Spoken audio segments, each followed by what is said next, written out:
عرض یہ ہے انسان بھی جس کی سوچ بھی محدود، جس کی عقل بھی محدود، جس کا علم بھی محدود، جس کی محبت کی حد بھی محدود، وہ بھی کسی کو اگر اپنے قریب رکھتا ہے، اس کو عزیز سمجھتا ہے، اس سے محبت کرتا ہے،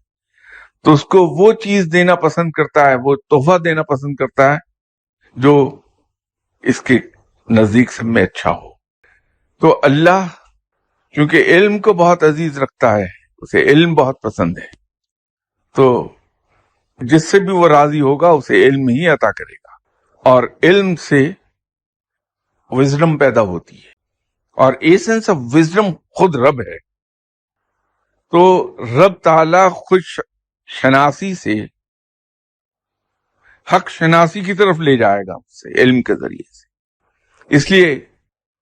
جس سے بھی رب راضی ہوگا اسے علم عطا فرما دے گا۔